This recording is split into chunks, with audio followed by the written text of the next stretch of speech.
Hi everybody, my name is Brittany and welcome back to my channel. If you've been here before, welcome back. If you're new here, welcome. I am a 28-year-old autistic girl and I make videos about books and autism here on this channel. So if that sounds like something you'd be interested in, please hit that like button, hit the subscribe button.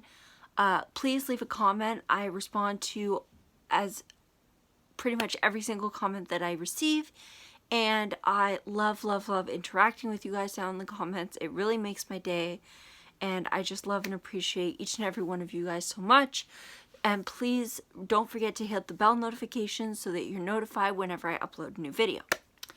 So, without further ado, we're just going to get into today's video. My husband and I just filmed my Bookmas announcement video. So if you'd like to go and watch that, you can.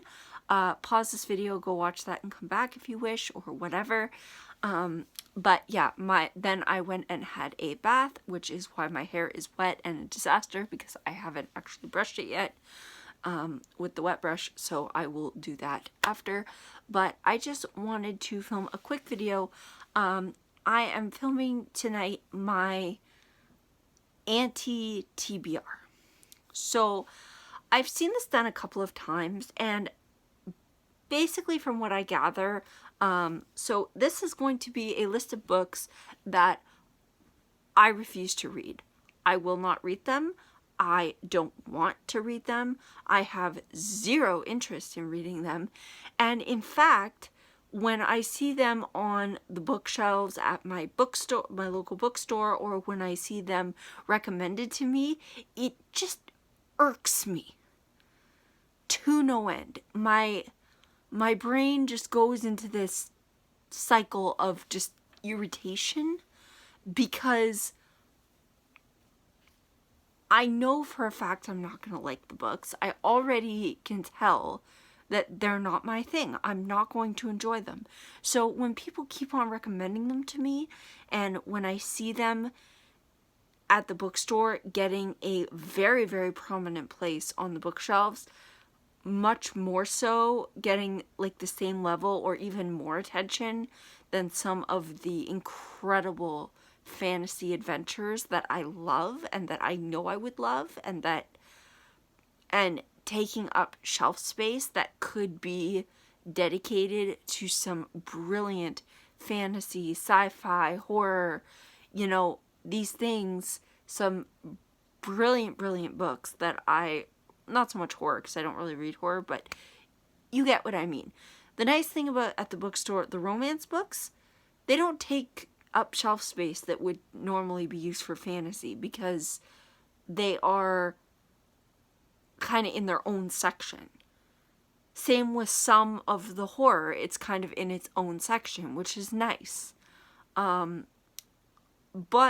then I go to the back of the store and all of a sudden we have YA fantasy, YA contemporary, adult contemporary, and adult fantasy, and adult and YA sci-fi, and it's all kind of jumbled together, and it just drives me absolutely mad. So this is going to be a list of books that I have either been recommended to me or I have seen on the bookshelves, and they have been recommended to me by the workers at the local bookstore.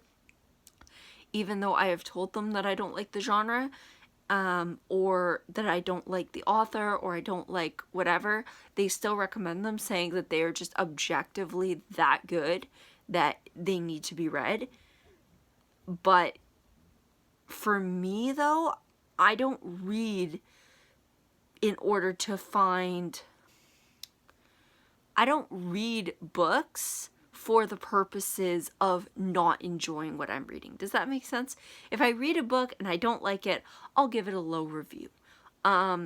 Personally, because that's what it is. It's biased. It is my personal opinion of the book. Other people are going to feel differently, and that's fine. But I genuinely read in order to find books that I am going to love. And yes, sometimes that means reading books that you're not going to like, but I don't go out book shopping looking for books that I am going to hate, if that makes sense, to spend my money on books that I know that I'm not going to like. So, here is my Anti TBR. So the first book that I want to talk about is On the Come Up by Angie Thomas. I read The Hate You Give. It was on my worst books I've ever read list. I gave it 1 star. The only reason I gave it 1 star is because I couldn't give it 0 stars. You can go and watch that video if you want to know more about my thoughts and why I hated that book so much. But to sum it up to you very briefly, the characters were flat. I was 1, bored, 2, confused, and I found the writing and the way that the author was putting forth her message very manipulative. I felt like I was more being preached at rather than reading a engaging and immersive story, if that makes sense. I felt like she was drawing me in and then saying, okay, I've got your attention now, so now here's my point, here's my point, here's my point, here's my point, like a broken record, and just saying the same thing 20 million different ways and basically guilt tripping readers, saying, here's my point, and if you don't agree with me, you are a horrible person. And that really irked me quite a bit. As someone who reads a lot, that really irked me. I found the same thing when I read, I had to read it for school, unfortunately. When I was in high school, I read A Little Life by Hanya Yanagihara. I found the same thing. I found it very manipulative in the way that the book was written and presented. Manipulative in a different way. It was more along the lines of like torture porn, etc.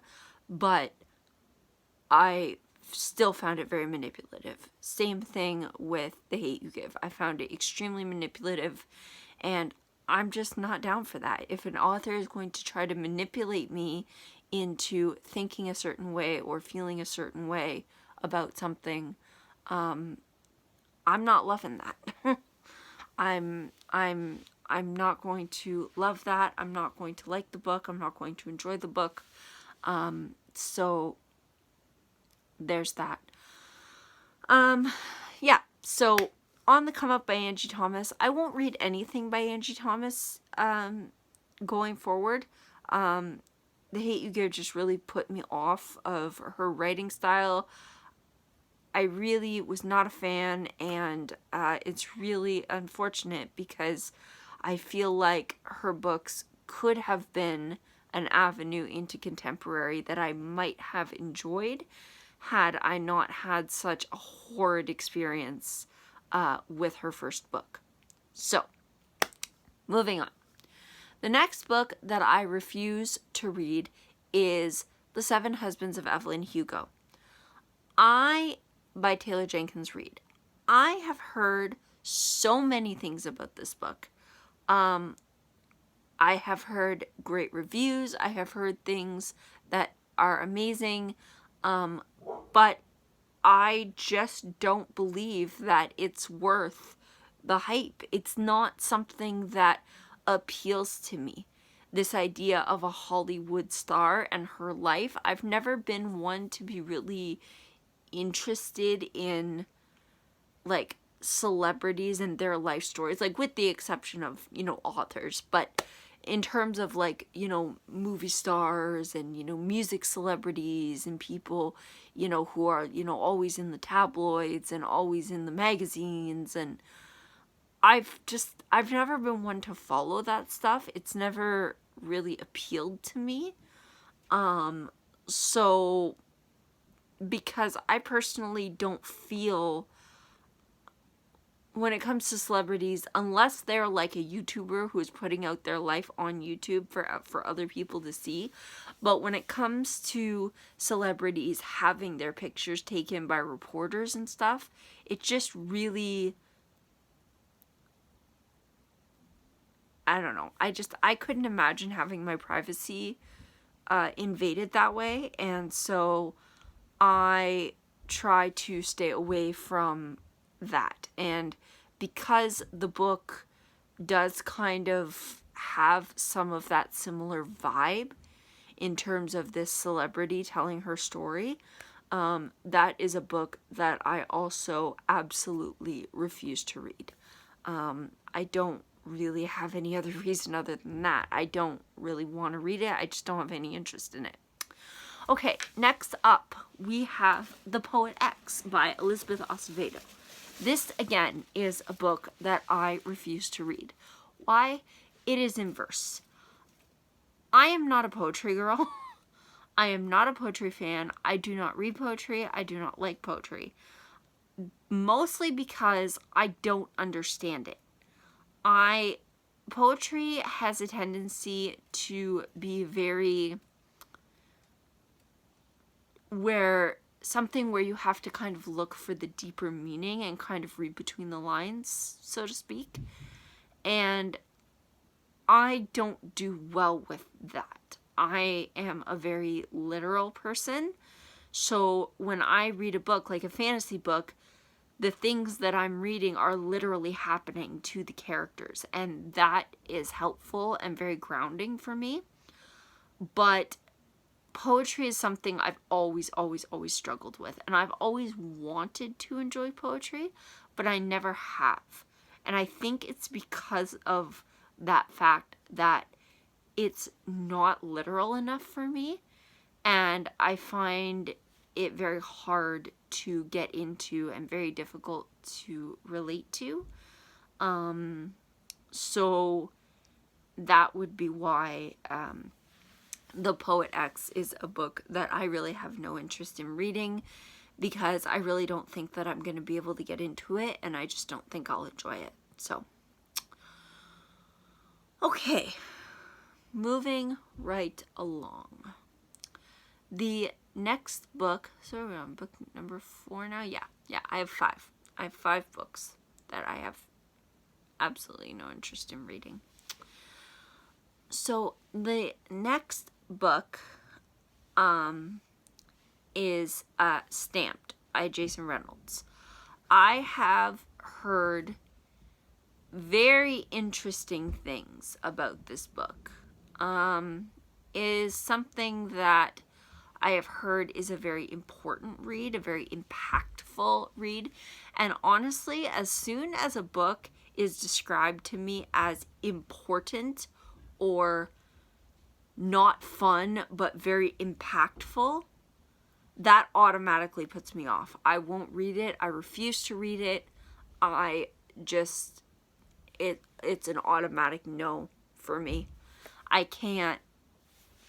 I don't like it. I don't like reading things that I don't enjoy reading. I read for the enjoyment of reading and the love of reading. This is why I got into reading in the first place, was because I picked up a book and I loved it. And I loved the experience. And so for me, reading something that is not enjoyable but very impactful or very raw and real or very, stunning and, should be mandatory reading, that, no, I'm out. See you later. It goes back on the shelf and actually gets tucked in behind a different book, if it can be, because I personally don't believe that those books are, I don't want to say they're not worth my time, but they're certainly not something that I would enjoy reading. And so, to me, if I'm not going to enjoy it, why would I waste my time on a book that I know for a fact I'm going to not enjoy?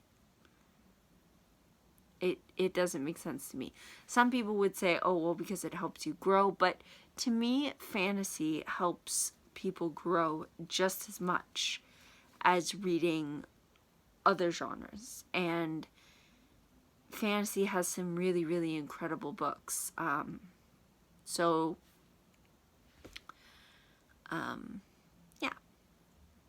anyway, moving along. The next book, and this one actually happens to be a fantasy that my husband happens to own, and that is Children of Blood and Bone by Tony Adeyemi.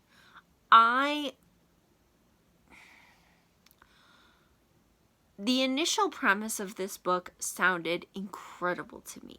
I thought I was going to fall in love with it. I thought that I would absolutely love this book. I thought that it was an incredible opportunity to learn about a different culture and to learn more about a character's story, and to experience the magic of a different culture. And I thought that it was an incredible opportunity to just read something from someone with a very different perspective on life. And I thought that that was amazing. I am in full support of that. And then I went to my local library and I began I always give the librarian my current TBR, and I let them know which books I own, which books I am planning to own to read, and which books I am thinking about getting from the library first, because I'm not sure if I'll enjoy them or not. And when she saw that book, she automatically crossed it off and said, "You will not enjoy this book." And for me, that was a big red flag to me, because the librarian usually knows what kinds of books I will enjoy, and she said that I would not enjoy this book because of the pacing. She said it is incredibly slow all the way from the start to the finish, and if you in any way don't connect with the characters, you won't make it through. So that was it for me. Books like that, yes, of course, I try to give books with a slower pace a try. But the way that she described it, with the characters being extremely flat, and she would know because she always gets to books before I do. So she just said that from her experience reading the book, I would not enjoy it. So for me, I trust her opinion, and and to be honest, as I've kind of gone through, the premise has kind of rubbed off on me. Like, it's kind of, lost its appeal for me, I guess, because the magic system still really appeals to me, but outside of the magic, there's not really a whole lot in that book that really appeals to me personally. So I thought I better just give it a break. My husband's planning to read it, so we'll see what he thinks of it. But as of at this point, I have zero interest in reading that book. And I think that was my 5. Maybe it was 4. Is it 4 or 5? I don't know. But in either case, I'm going to say goodnight, and I will see you guys all tomorrow for the first day of Bookmas. And I hope you guys enjoyed this video, and I hope you guys learned a little bit about my reading taste from this, and maybe, let me know down in the comments what books would be on your Anti TBR. Have you read any of these books? What did you think of them? Do you think that any of these books are worth my time? Do you think that I would enjoy any of these books? And also, what books are on your Anti TBR? What books do you have absolutely no interest in reading?